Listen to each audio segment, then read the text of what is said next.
Okay, so thank you guys for tuning in. Welcome to SongLab.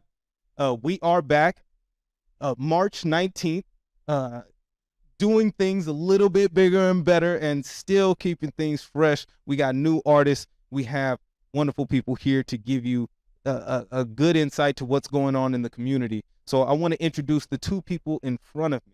One is an artist. One is a prominent figure that you need to get to know. Let me start on my left with the artist. Go ahead and introduce yourself and let them know where they can find you and connect with you and your music. My name is Arian Nicole. I am from Peoria, Illinois, Michigan, now in Arizona. And I'm an artist that loves other artists. I am an activist, healer, creative director, and you can find me on all social media under Arian Nicole. Arian, Nico. Nice, nice. All right, let me go ahead and hear from you also. Yes, sir. Yes, sir. Yeah. My name is Brother Tremikus, chair of the Phoenix Local Organizer Committee for Justice for Health. I'm a grassroots organizer, community leader, executive director, business owner, husband to Arian Nicole, father of 5 sons. Yes. And so, you know, this is the work that I do. This is what I'm involved in. Shout out again to SongLab 100%.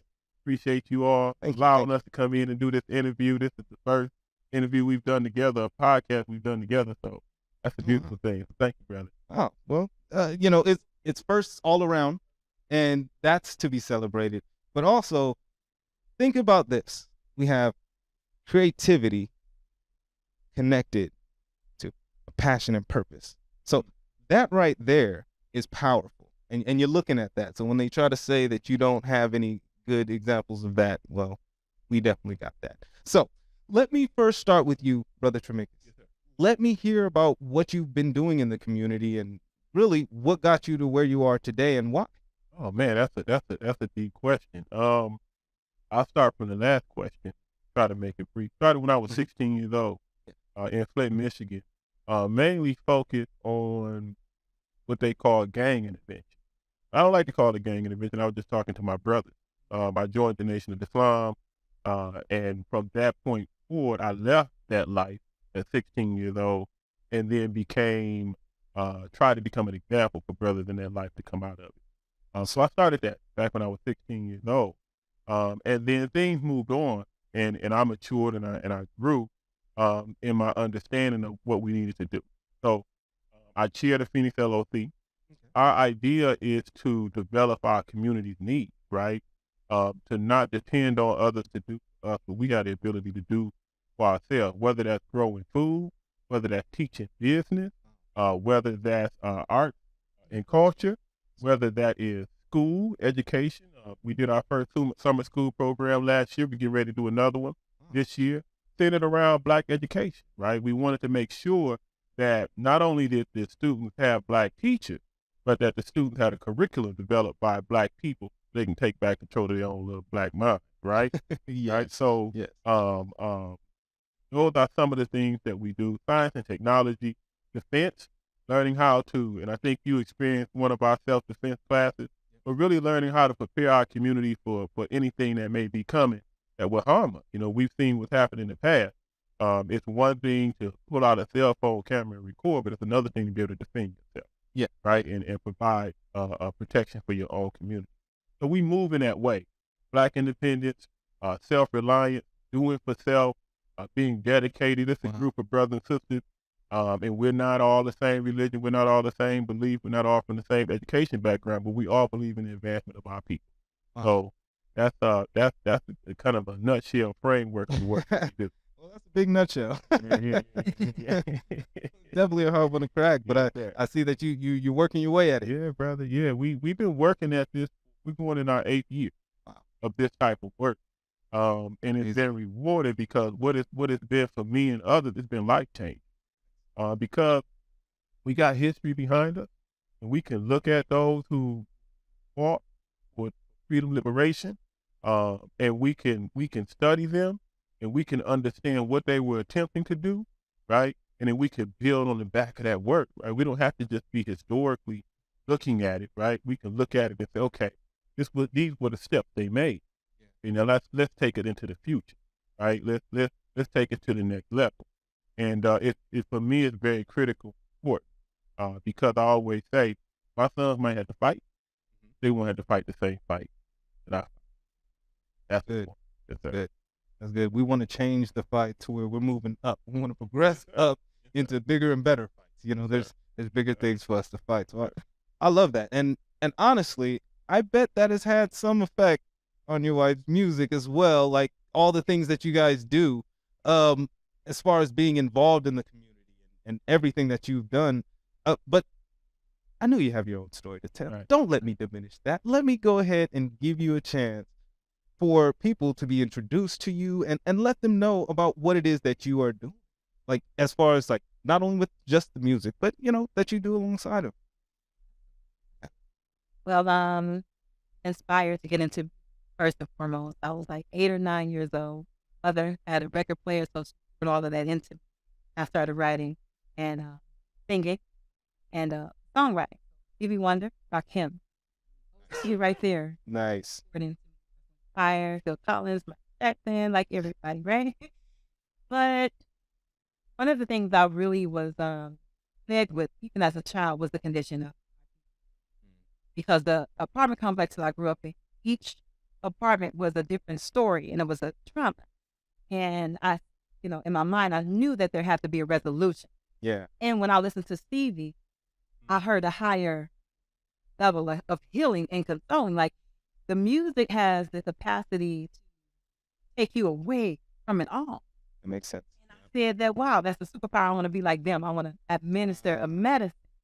And so everything music I gravitated towards. I started playing different instruments. I didn't teach too many of them except for one, and that's the saxophone. Oh.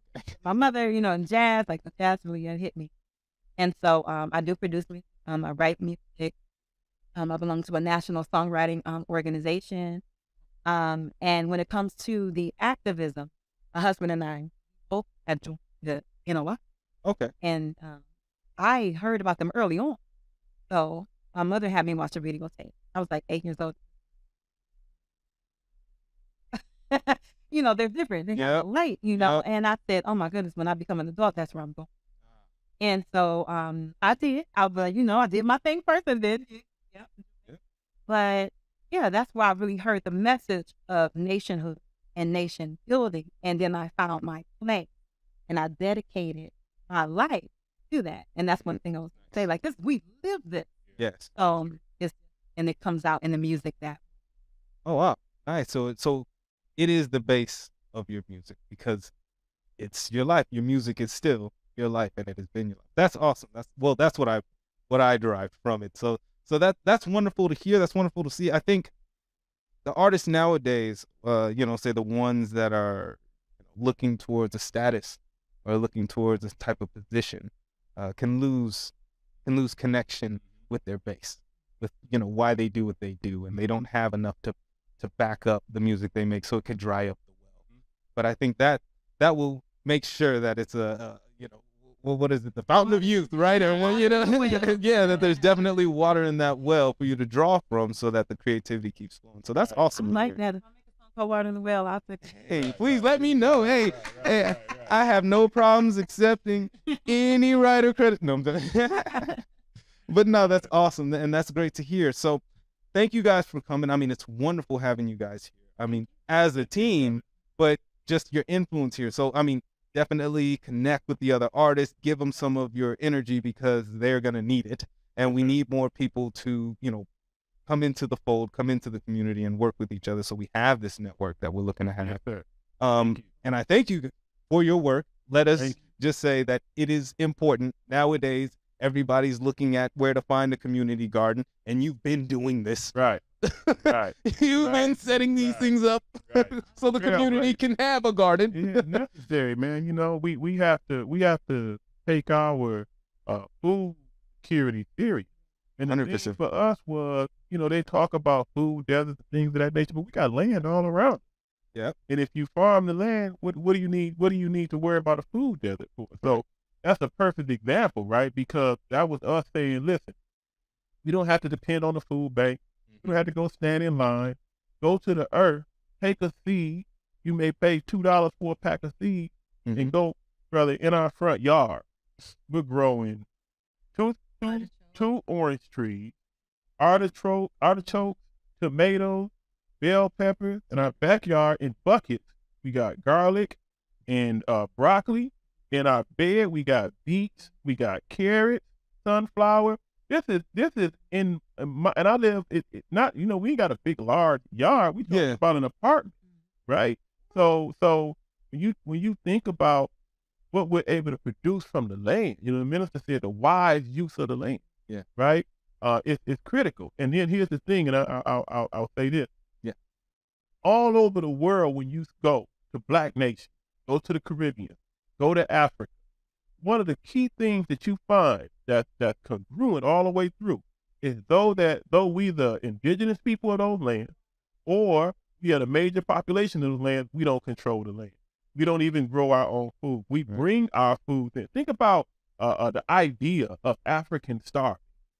That's crazy. This is one of the most resourceful continents in the world. Yeah, you should be able to go anywhere and grow something. Grow something, but we don't have control of our own food production, number one. So when I hear brothers talk about, we got our ministry of defense. When I hear brothers and sisters talk about grabbing a gun, I say, do you grow your own food? Because let me tell you something. When push comes to shove, you can't eat them bullets.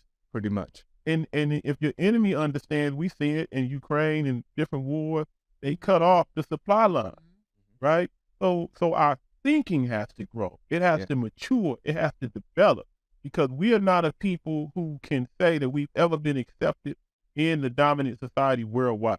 Right. So if we have not been accepted, and it's been almost 600 years that we can count in modern history, we ain't been accepted in 600 years. You don't have to wait 600 more years to decide or determine whether or not we will be accepted. No, we need to take the next 100, 200, 300, 400, 500, 600 years to develop our own nation, our own people. 100%. See it. Yeah, brother, you see it all over the world. When you, I'll stop on this. When you good. Turkish Empire, out 1,000 years in development. Yeah. And these Turks were nomad farmers, but they developed their nation on principles and honor and warriorship and independence, so they became one of the most powerful empires in the world, right? They broke Rome. So some of the things that we as a people may think, because of the past, we may think, well, we can't do this, but we can. And it's examples in the history. We unite, come together, in brotherhood and sisterhood, and in love with each other, look out for each other, and care for each other. There's nothing that can stop us, because when I eat, you eat. We all eat. My children are educated, and your children become educated, right? When my child is gonna need to educate yours, brother. And you're talking about the type of fight that we're in, and I listen.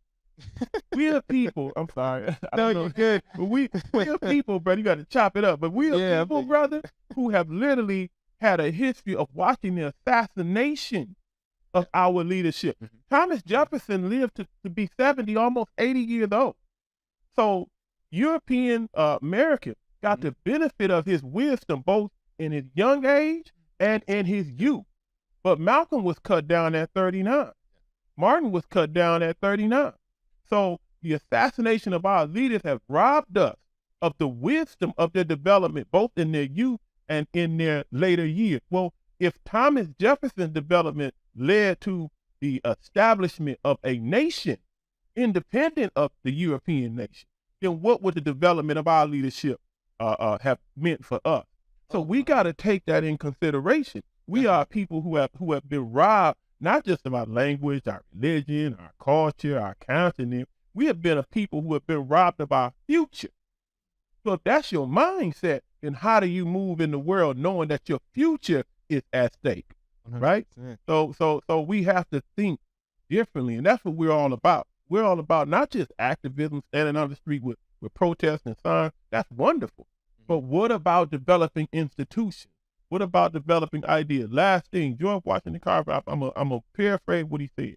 He said, listen, if you control a man's thinking, you don't have to worry about controlling what he does. Right. He said, you don't even have to tell him to go to the back door. he said that the man will seek the back door on his own. And if there is no back door, he'll demand that you make one for him. So what our enemies have done consistently is controlled our thinking. And this is why what she's doing and other artists are doing is so critical. Yeah. Because the music that they make and the idea, the spouse in that music, when it's conscious music, when it's education in the music, when it's spiritual development in the music, and it's possible, now you start shaping the minds and thinking of future generations. What you see now was done 20 years ago through Two Live Crew and other NWA, gangster rap, and all this stuff. It developed a mindset and a thinking that you see present in our community today.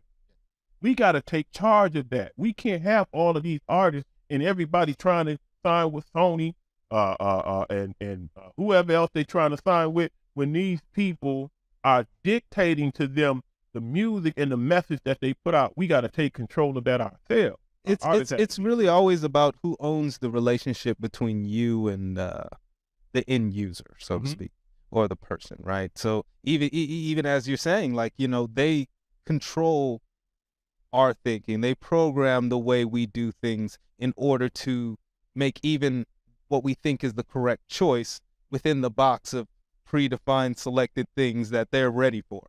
And that they're able to, you know, maneuver us through a maze of lies and keep us in our positions. And I think that situation, it's still duping a lot of us, most of us today. We become consumed by it versus looking for ways to free ourselves or looking for any way of any type of sovereignty from the issues that we face daily, so that we can move forward in our lives and better ourselves. I agree that is 100% an issue I've seen just coming up. I've dealt with daily. I deal with daily, and I've dealt with way more extremes, you know, than now. Now it's, you know, things stable out. But I 100% agree, and it's necessary, I think, for us to have more creativity that speaks to that. For us to have more music that talk. You know, I was telling my friend the other day, I don't really listen to rap music only because it doesn't fit, say, emotional states that I have in my life. It does fit sometimes. If I want to go to the club, I'll put it on because I'm going to be in that position. But other than that, if I'm feeling down about something, I may listen to Tame Impala. I may throw on some, there's this band called Phoenix it's a French band. You know, it's literally called Phoenix. I may listen to some of their music because it fits my emotional state. So I definitely agree with that as well. And I see artists just choosing to pick one frame of music. What we've done, number one, we co-own a book. Grassrootz. Nice. In the state of Arizona, and I think outside of California. Oh, okay. And so I've started an annual hip hop fest, the Grassrootz Hip Hop Festival, because of what you're saying. We want to expand, right? Yeah. And showcase that feel that we had, right? Yeah. And we talked about when KRS ONE was, you know, the CNN of the ghetto. Yeah. And we talked about more subjects that we want to maintain and own that part of our culture. Yeah. This Own that relationship. Yep. You want to own it. Why? You know, it's someone else's children's children benefiting from an institution that I created. Correct. I said, no, we can have that, retain that. The music industry generated about 24 billion, I believe, maybe. You know, and hip hop accounts for a great percentage of that. You know, the money goes to Spotify. Yeah. Money goes to all these other companies. I think that Jay-Z now, he is not a majority stake owner anymore in Tidal. But is on the board of directors. Yeah. And one of the reasons why I hurried up and with the Tidal was because I've always been searching for ways to support us in this industry. Yeah. Because the message is so important. Our legacy must be preserved, and we must be the teachers and the cultivators. Yeah. We're the originators we're the teachers. Yeah. The civilizers. Yeah. So I'm going to do that through the music. And I said, okay, how can we start doing that? We can start owning our narrative. We'll put on a festival. We'll gather the artists, educate the artists. We'll tell you exactly what to say, but we're going to have a discussion before we record. Yeah. We're going to elevate the frequency. Now, you put that into the mic. Nice. That's what it needs to be. August 11th. Oh, that's awesome. Grassrootz. Please plug it in. Plug in the event, and then also tell them where they can find out more about Grassrootz, the bookstore. Tell them all the stuff. Give it all up. Give it all up. We want to hear it all. please. So it will stay on August 11th every year because that is the official birthday of hip hop. DJ Kool Herc, he is the originator of the placing the drums in a loop and looping them over and over. And you wouldn't have what we have today without Brother DJ Kool Herc. So that's why we're keeping it on August 11th, rain or shine. Wednesday, Thursday, Friday, whenever day it falls on. And then also that is located at Grassrootz. We might, expand. And then also Grassrootz Bookstore, that is grassroots.com. Grassrootz with a Z. Okay. 745 East Washington, Phoenix, Arizona. So, and it's so powerful. She got a song that says, when you step off stage and put up the mic, it go right back to living their life. You could have changed it, right? This is to understand this and understand the power of music. I mean, you got Japanese, you got Russian rappers, you got the hip hop influences the Super Bowl. Oh yeah, right. So we hip hop is now, isn't that the world's largest? It's the world's largest. It's the world's largest music industry. Yes. But John started from hip hop. I'm sorry. And it's ours. We gave birth Yes. to it. Now, so we should be taking command of that. And that's what brother, what we as a people have to regain is the spirit of conquerors. Yeah. People don't like to use that kind of language, but when you in the state that we're in, you talked about the state of mind. I was reading an article about Black trauma. I mean, the article was about police killing or something like that. But at the end of the article, they had a disclaimer. And the disclaimer says something to the effect of reading about Black trauma has shown that to put you in a mental state of stress and anxiety. They said that if you find yourself in this state, call this number. And they had an 800 number. This is the degree of trauma and suffering that's going on and pressure that's going on the minds of our people. When you under that kind of pressure, you cannot have a pacifist mentality. Correct. It's not about being militant and throwing up a black fist, but if you do that, we happy for you. Yeah. What it's about is, how do I get this weight up off of me? And I can't get it off of me by asking you. Yeah.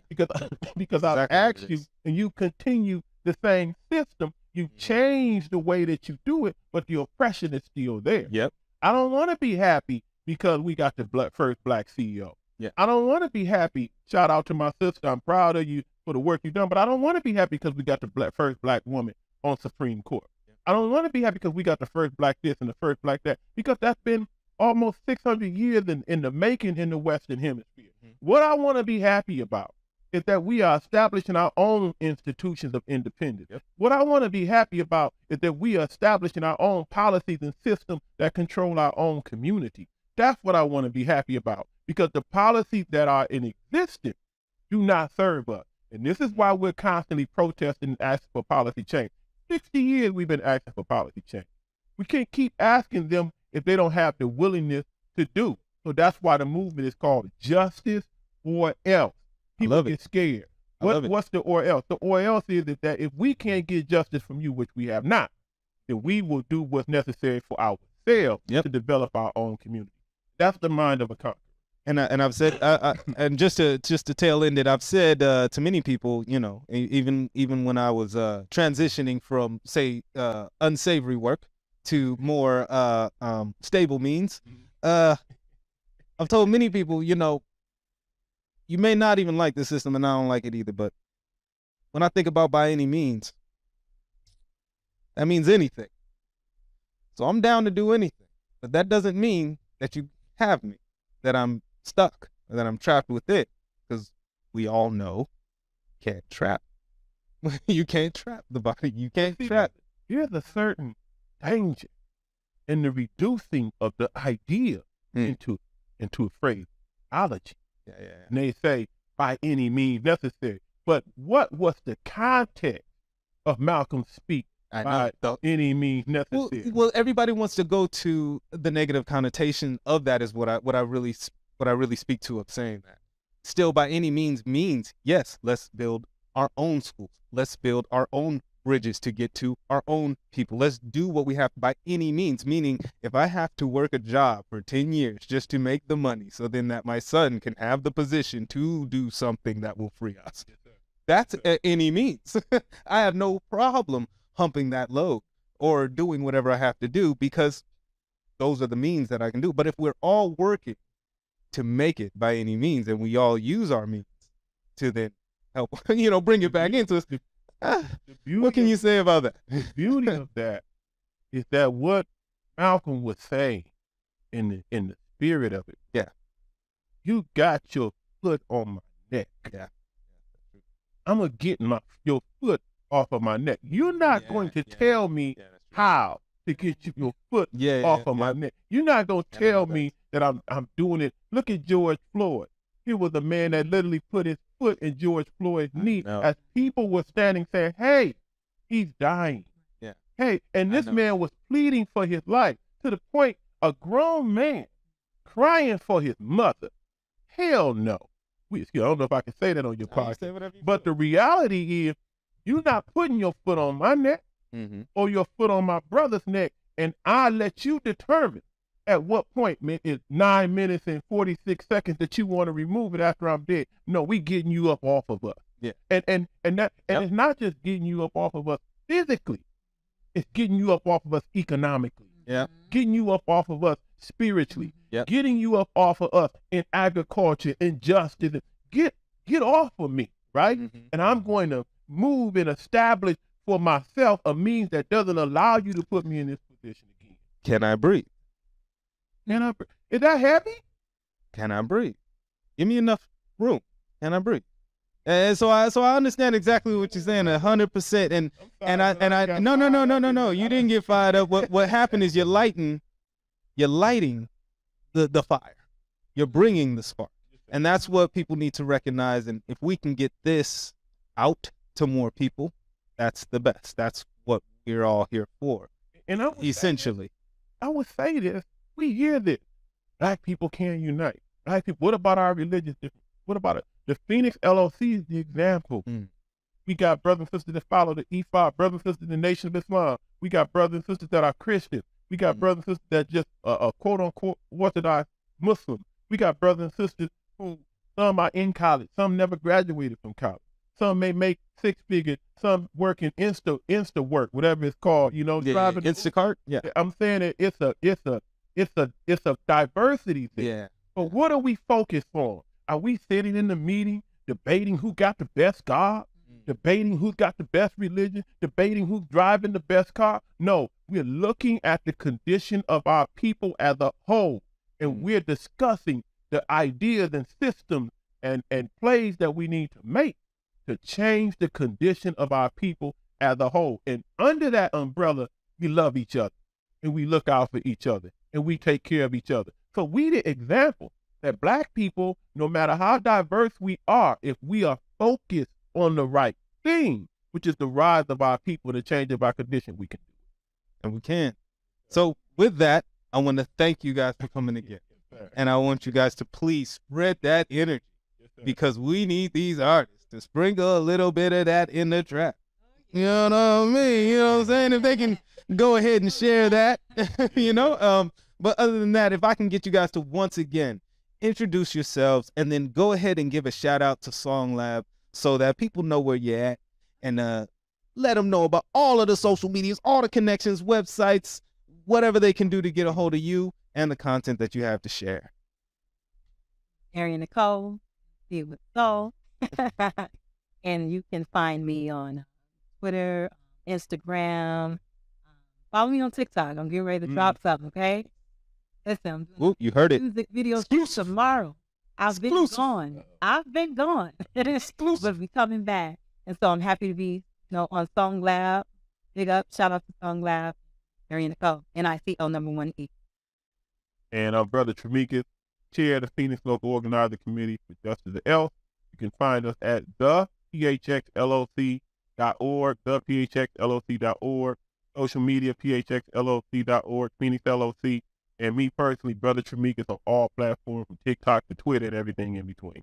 Thank you, SongLab, for what you're doing, the work that you're doing, the message that you're spreading. We appreciate you both. SongLab. Thank you. Shout out.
to lift the light of my sons beyond mother, daughter, teacher, creator.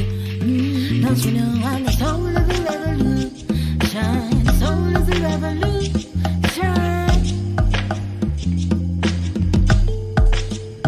I'm a gonna play my role in the revolution. No, I'm a revolution.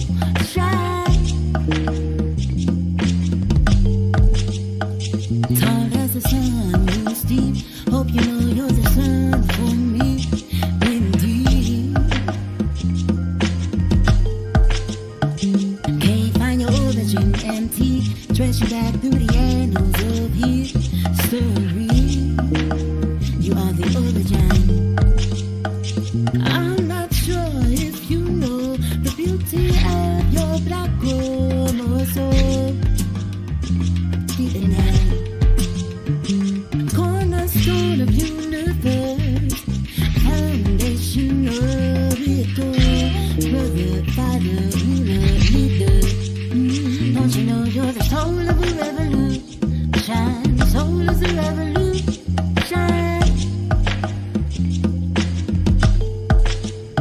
Won't you go play a role in the revolution? Know you the revolution.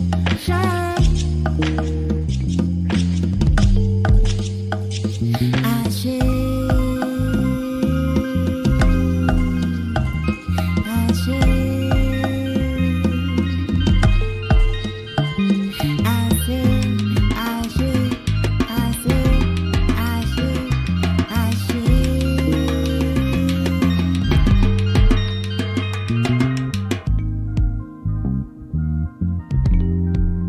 Triple black gold of the sun. You are the one. Center power forever. Happy to decompress from that, because a lot of times too, if I'm too far in the future, then I can't think about the present.